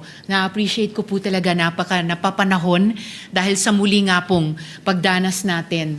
Hindi lang po dun sa sinasabing storm breaking capacities ng Sierra Madre, kung hindi yung hindi matatawarang halaga ng pag-reforest sa kanya dahil sa again, hindi matatawarang economic, social, and environmental services na ibinibigay ng pinakamahalagang mountain range sa buong Luzon dito sa ating mga komunidad. At naglulook forward po ako na makipagtrabaho sa mabuting Ginoo mula sa Palawan sa mga kaugnay na panukalang batas sa mga susunod na panahon. At sa panahon din ngayon na papasok po tayo sa plenary interpellations at proposal of amendments sa ating budget para sa taong 2026. Nais ko lang ipaalam sa good gentleman from Palawan na kasalukuyan po kaming nagda-draft, inaayos yung wording at possible sources of funding para sa isang general provision kaugnay ng Sierra Madre Resilience. So muli po, Mr. President, salamat po kay Senator Erwin Tulfo. Salamat po, Mr. President. Mr. President, our Minority Leader, Senator Alan Peter Cayetano, is seeking the floor. The Minority Leader, Senator Alan Cayetano, is recognized. Good afternoon, Mr. Senate President, our dear colleagues, and unang-una siguro, just as a manifestation and a thanksgiving sa ating Panginoon na yung nakita nating laki ng bagyo. Marami pa rin na pinsala, grabe pa rin ang tama sa ilan mga lugar, but if you, all of us who saw the pictures and comparing it with Yolanda, comparing it with the past storms, and then of course, yung bagyo din na pinagdadaanan natin sa corruption, I just wanted to express, thanksgiving sa Panginoon at sa lahat ng Pilipino na nagkaisa tayo during this time. Having said that, it does tell me one thing. If you see our discussions today, EDCOM, at lahat ng problema na lumabas sa EDCOM, and I'd like to thank Senator Win and Senator now Secretary Angara, lahat ng nasa EDCOM. Kayo po ni former Senator Edgardo Angara sa EDCOM 1. Pinag-usapan din natin yung classroom kanina, ngayon naman Sierra Madre. The simple manifestation that I want to do, Mr. President, is that when we start the budget on Thursday, we should start looking at this as an opportunity to do something very decisive and to do it differently. So usually every year we try to do it better. Each Congress, 17, 18, 19, 5, 6, 7, we try to improve, innovate. But etong disruption, etong gulo, etong nagdidebate po tayo, no? Senator Marcoleta, Senator Lacson have different points of view on many things, but I think in the end, we all want one thing, di ba? Pag nagdadasal po tayo, sabi, your kingdom come here on earth as it is in heaven. At yung kingdom ng Panginoon ay maayos. So the manifestation that I want to make is that I look forward to working with all of you sa budget. But sana ma-convince din natin yung executive department at saka yung House of Representatives, lahat ng ating kababayan, na we have to do things differently. If we have to ban all these kinds of development from Sierra Madre, let's just do it. Diba? If we have to decide, will we take out, suspend muna 2 years from K-12 habang binibuild yung classroom, or do we move 100 billion to classrooms? Hindi lang classroom yung problema, new schools, yung lupa. EDCOM, problem after problem, nire-report every month, but mabagal tayo magsolusyon. We took out 200 billion from DPWH, almost 300 billion. Ngayon, 50% daw, overpriced. So, all of this doesn't have to lead to frustration.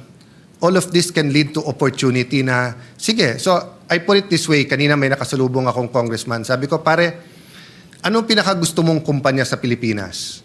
Is it San Miguel? Is it Ayala Corp? Is it PLDT? If I tell you gather 100 people today at bilhin natin, siguro kahit 1,000 taong kunin mo, hindi natin mabibili, di ba? Pero halimbawa, nagkaskandalo yung kumpanya na yan. Bumaksak yung stock nila. At kayo, marami kayo, may cash kayo. Baka mabili nyo. Pag binili nyo, hindi nyo lang itutuloy. Nagkaskandalo nga, nagkaproblema. Pero magandang kumpanya. Anong gagawin nyo? May babaguhin kayo na napakaganda para muling bumangon at lumaki yung kumpanya na yon. So I just like to speak a little bit of encouragement. I know we'll be having deep debates in the next few days, Mr. President, and I look forward to doing it in a very professional manner. But I'd like to encourage all of us that there's an opportunity to do something very different. To really solve, to disrupt, but to be able to quantum leap. So, kumbaga game changer ang kailangan approach natin sa mga panahon na to. Thank you, Mr. President, and thank you, Majority Leader. Majority Leader.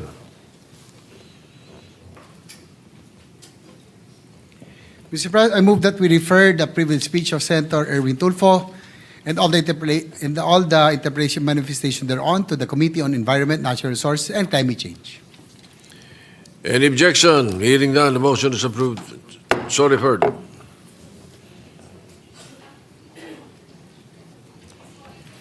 Mr. President, the gentleman from Camarines Norte and Nueva Ecija, Senator Robin Hood Padilla, would like to deliver a privilege speech. I move that he be recognized.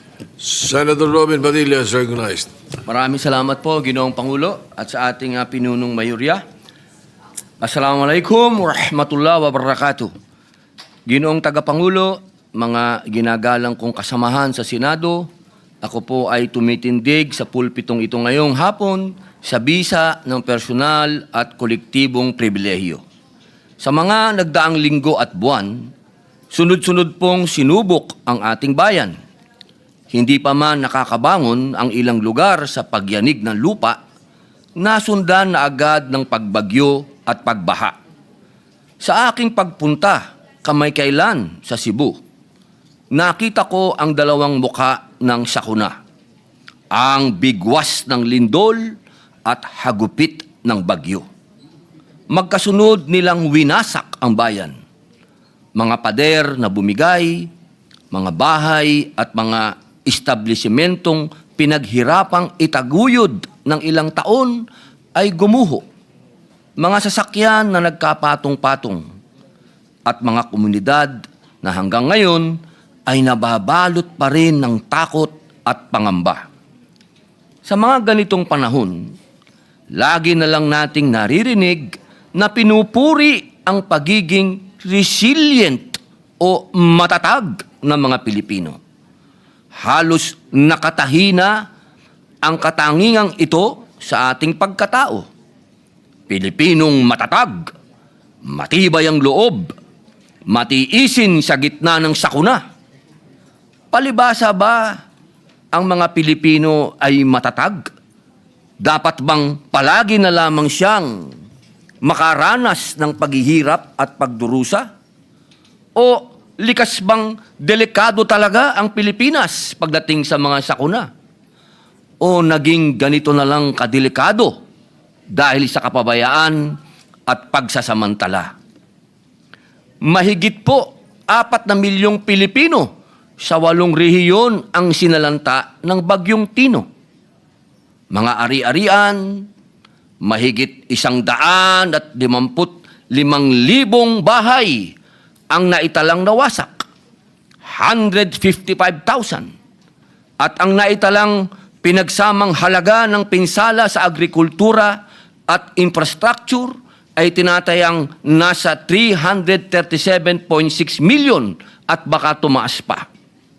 Ang isang hindi katanggap-tanggap at pumupukaw sa dibdib ng bawat Pilipino ay ang mahigit 200 ang naitalang nasawi. Kinain ng putik na lagpas tao at mahigit 100 ang nawawala at mahigit 500 ang sugatan. Habang bumabangon pa lamang ang iba nating mga kababayan at mga institusyon sa nagdaang bagyo, dumating naman ang Bagyong Uwan na nanalanta sa mahigit 2 milyong Pilipino sa 15 rehiyon. Sa kasalukuyan, mahigit 800,000 ang nasa evacuation centers. 6 ang naitalang nasawi at tinatayang mahigit 4,000 bahay ang napinsala. Naulat din ang pagbaha sa mahigit 200 lugar, habang halos 300 bahagi ng kalsada at higit sa 50 tulay ang hindi madaanan sa kasagsagan ng bagyo. Nakaranas din ng pagkawala ng kuryente at supply ng tubig sa mahigit na 400 lungsod at munisipalidad, kasama na po ang aking probinsyang Camarines Norte. Sa mga karanasan nating ito, nabunyag na naman ang katiwalian sa mga proyekto. Mga maninipis at tinipid na poste ng gusali, mga seawall na madaling masira at bumigay, ang katagang flood control ghost projects pala ay hindi lamang ghost sa kadahilan ng hindi sila nakikita at nararamdaman, kundi dahil mumultuhin tayo ng mga ito sa tuwing magkakaroon ng kalamidad.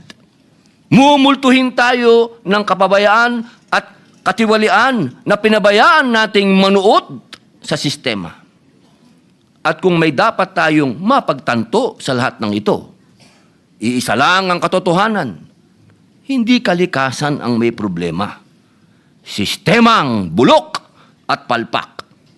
Kung matatagman ng ating mga mamamayan, hindi po yun nangangahulugan na kailangan nating hayaang dumanas sila ng hirap sa bawat sakuna.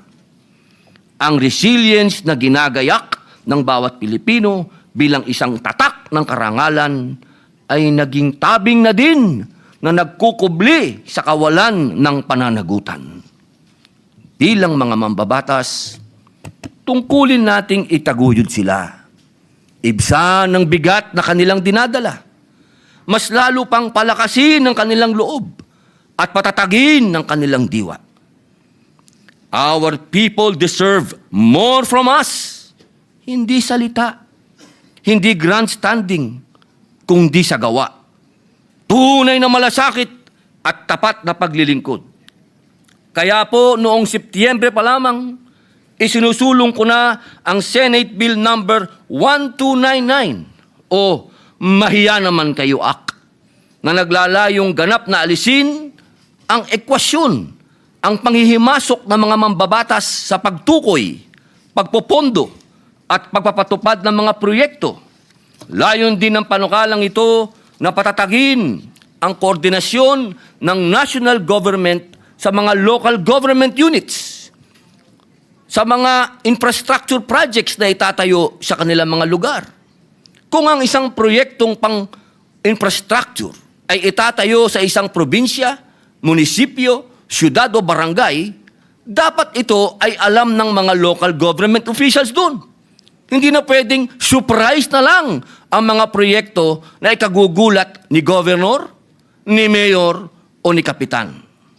Naalala ko pa noong 2024, matapos ang pananalasa ng Bagyong Christine, personal ko pong tinutukan ang pagbaha sa Camarines Sur dahil ako po'y Bicolano. Nakita ko kung paanong ang ilang proyekto ng flood control, imbis na makatulong, ay naging sagabal pa sa natural na daloy ng mga ilog. Isa itong malinaw na halimbawa kung paanong ang hindi konsultadong proyekto ay nagiging sanhi na mas matinding sakuna. Maaalala din na sa kasagsagan ng mga bagyo noong Hulyo nitong taon, nanawagan po si Manila Mayor Isko Moreno na ibigay sa mga LGU ang pamamahala sa mga pasilidad kontra baha. Dapat sa kanila magsimula ang proyekto. Dapat sa kanila manggaling ang plano. Dapat sila ang nagpapasya kung paano magpoprotektahan ang kanilang mga mamamayan. Ang trabaho ng legislatura ay magbigay ng otorisasyon sa pamamagitan ng batas, hindi ng padrino. Magbigay ng gabay, magbigay ng solusyon, hindi ng problema. Kung pumalpak ang proyekto, kung may pagkukulang, dapat malinaw kung sino ang mananagot, hindi na kung ano-ano pang investigasyon. Ngunit, kahit ayusin natin ang sistema, paano po tayo makakaiwas sa sakuna kung hindi natin alam ang panganib? Kaya, isinusulok ko rin po ang Senate Bill number 1481, ang National Hazard Mapping Act. Kailangan natin ng malinaw, kumpleto at updated na pambansang mapa ng panganib. Isang mapang magsasabi kung saang delikado tumira, kung saan hindi dapat magtayo, at kung saan dapat ililikas ang mga pamilya bago dumating ang bagyo, lindol o pagguho. Ang mapang ito ay buuin sa pamamagitan po ng koordinasyon ng DNR, NAMRIA, DOST, Climate Change Commission, NDRRMC at DILG. At i-update tuwing 5 taon. Ang mapang ito ang magiging gabay ng LGU sa zoning, urban planning, relocation at emergency response. Hindi pwedeng hula-hula ang buhay ng Pilipino. Hindi pwedeng tsambahan ang kaligtasan ng komunidad. Ang respeto sa siyensya ay respeto sa buhay. Sa diwa ng katarungang panlipunan at malasakit, ang inyong lingkod ay maghahain din po ng isang resolusyon na nanawagan sa lahat ng government financial institution at iba pang ahensya na magpatupad ng pansamantalang moratorium sa pagbabayad ng utang sa mga lugar na idiniklarang nasa ilalim ng state of calamity. at humihikayat sa mga pribadong bangko at institusyon na makiisa sa diwang ito. Sa ganitong sitwasyon na labis na silang sinubok ng panahon, huwag na natin pong dagdagan pa ang kanilang pagkalugmok. Ako rin ay nananawagan sa ating pamahalaan at sa mga kapwa lingkod bayan na pawiin muna ang mga labis na formalidad, masalimuot na proseso at mahigpit na requirement sa pagbibigay ng serbisyo sa ating mga kababayang labis na naapektuhan ng kalamidad. Sa panahon ng pangangailangan, ang agarang tulong ay hindi dapat hadlangan ng masyadong maburokrasyang pagkilos dahil ang bawat segundo ay mahalaga sa buhay at pagbangon ng ating mga mamamayan. Huwag nating gawing normal ang pagtitiis, ang pag-akyat sa bubong, ang paglusong sa tubig baha at putik na may panganib na makuryente. Sa makatwid, hindi palibasay sila'y matatag. Maaari na nating hayaang maging normal na bahagi ng buhay ng Pilipino ang pagdurusa. Ang resilience ay dapat sandata, hindi kapalit ng responsableng pamamahala. Ang katatagan ay dapat pinupunan ng tulong, hindi inaabuso ng kapabayaan. Ang pagtitiis ay hindi parusa. Kaya muli, ako po'y nananawagan. Mahiya naman tayo kung inuuna natin ang politika kaysa buhay.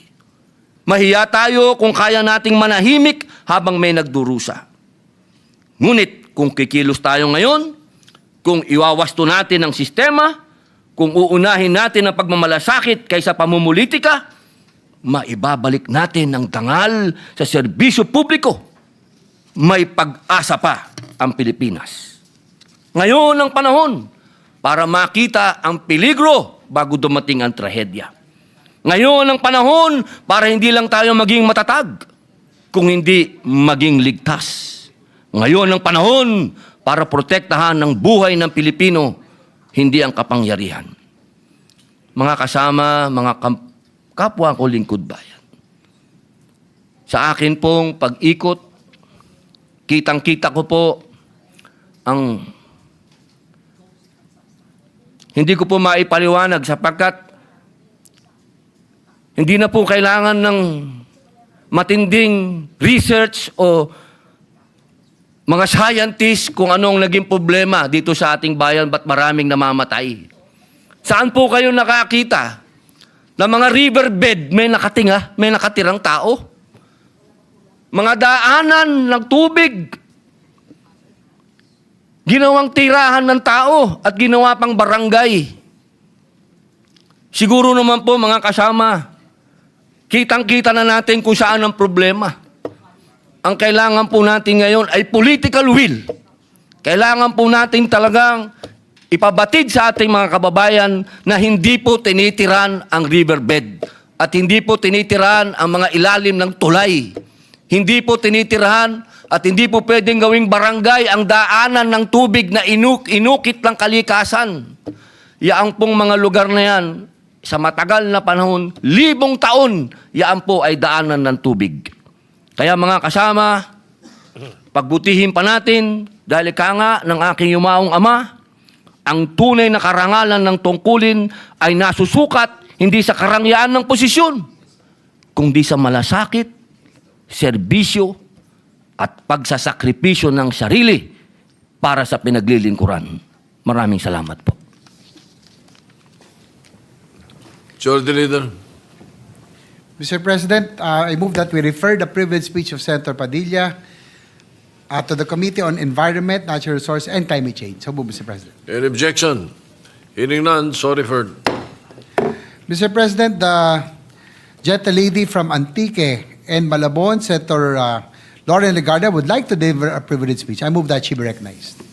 Senator Lauren Legarda is recognized. Thank you, Mr. President. At the outset, I would like to commend our colleague Senator Erwin Tulfo for his privileged speech and Senator Robin Padilla as well, both their privileged speeches on the environment and how we must nurture nature.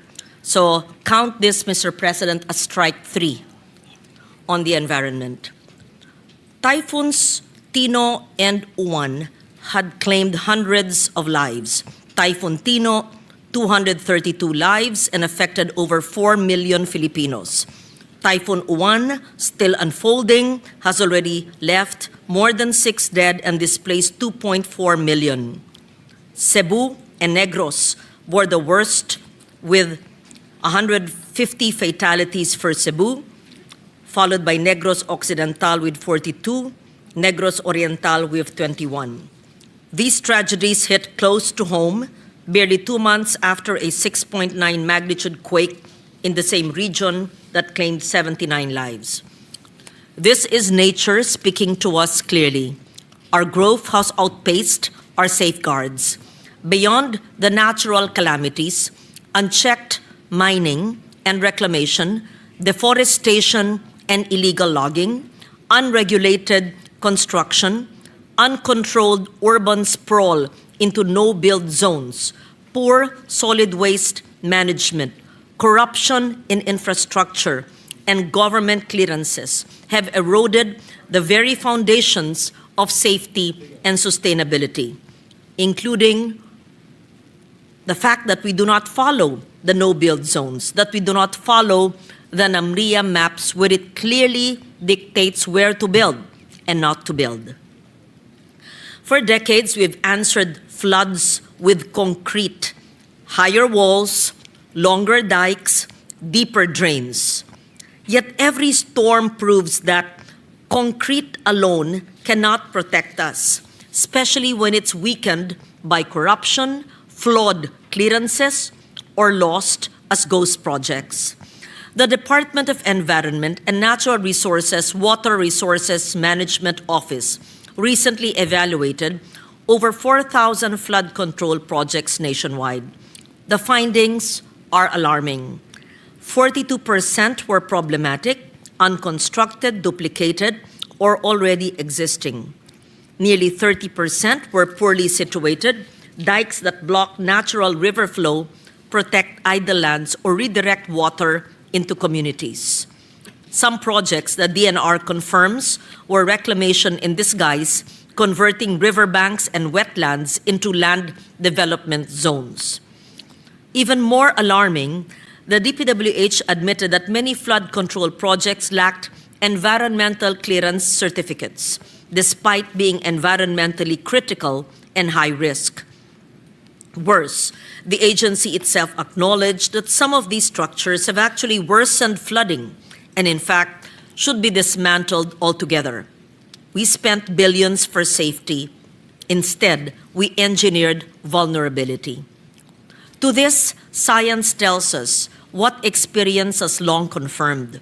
Flooding cannot be solved by fighting nature. It can only be managed by working with it. The UP Resilience Institute urges a shift from rigid mega projects to flexible, nature-based, science-driven systems. At its core, flood protection should begin not with cement, but with soil, trees, and ecosystems, a layered defense shaped by nature's design. Upstream, we must restore our watersheds. Our forests are the first line of defense. When watersheds fail, everything downstream suffers. Reforest degraded mountain slopes with native tree species.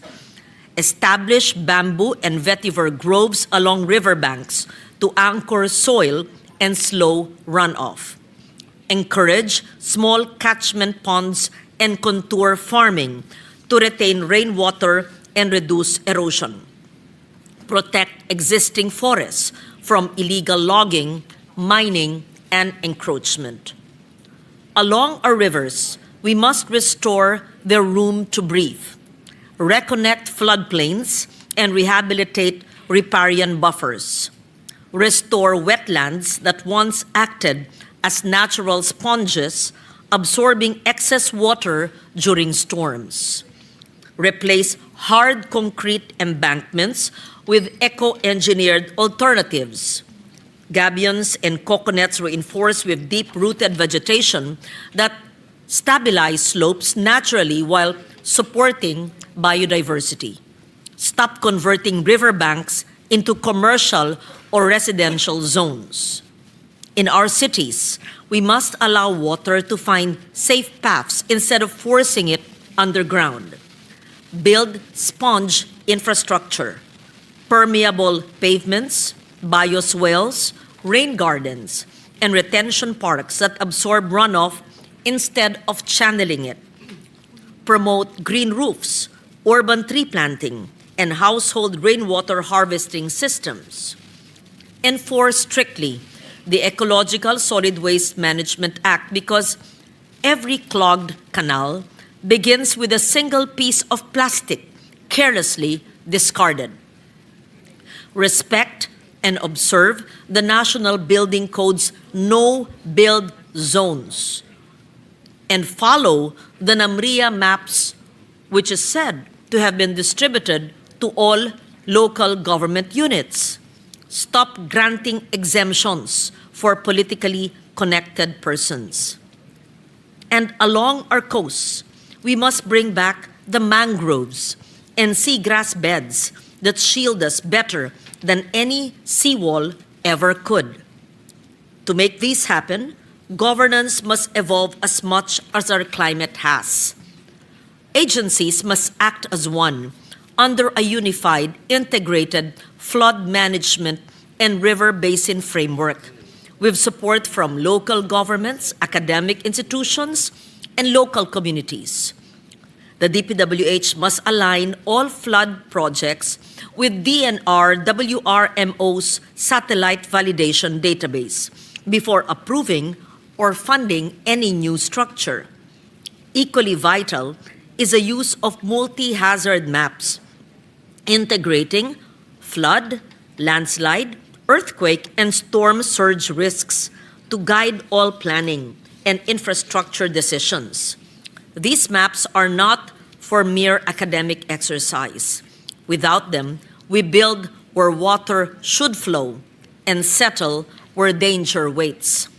They must be regularly updated with satellite data used by all agencies and LGUs and made public to ensure accountability and preparedness.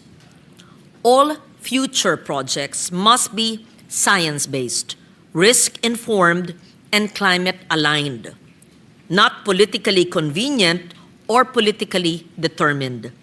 It must follow the stream of water based on master plans, river basins, not determined by politically determined districts. We must also enforce what already exists: the Clean Water Act, the Ecological Solid Waste Management Act, the National Building Code's no-build zones, and the NAMRIA maps. When told to evacuate, let's not wait. Never risk lives or our rescuers' lives. Penalties must be maximized for those who steal amid calamity, before or after. Floods are not acts of God when negligence is written into the blueprints. But governance is not only about agencies that comprise government.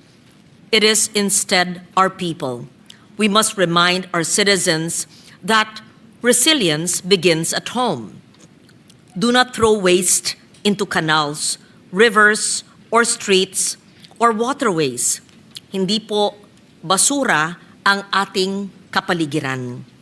Do not obstruct waterways or build structures in riverbeds, drainages, or canals. Hindi po dapat linalagyan ng anumang struktura ang daluyan ng tubig. Support barangay-level waste segregation programs. The barangay is the front line of environmental protection. Gradually reduce reliance on single-use plastics. In fact, I refiled the measure to ban single-use plastics, and some local government units have already passed local ordinances. Participate in community-based tree planting, note native trees, river cleanups, and disaster preparedness drills. Needless to state, every dike that collapses is not only a failure of construction, It is a failure of imagination.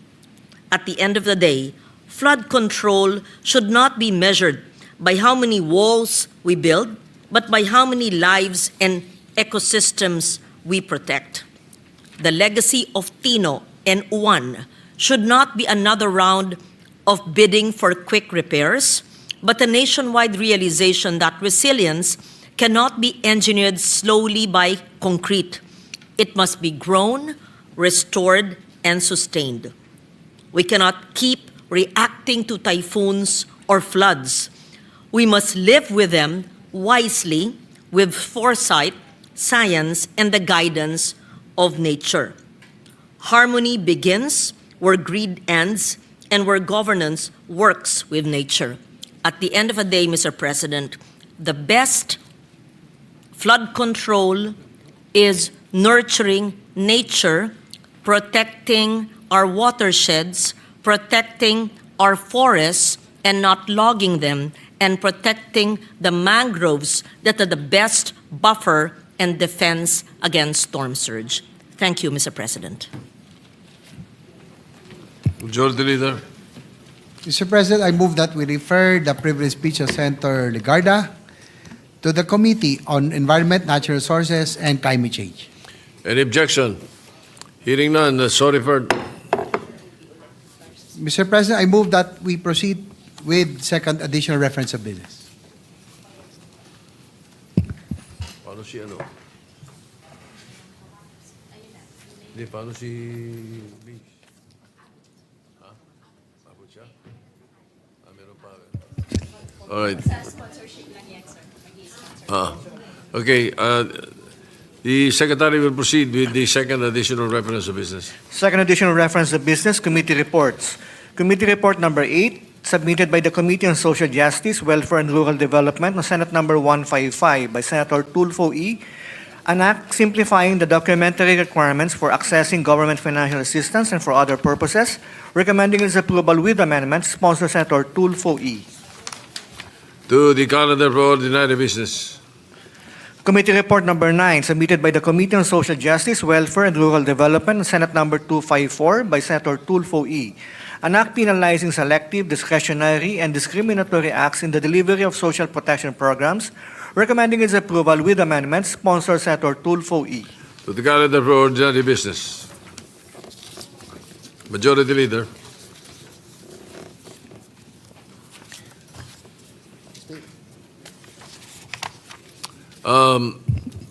The session is suspended before we recognize again the Majority Leader.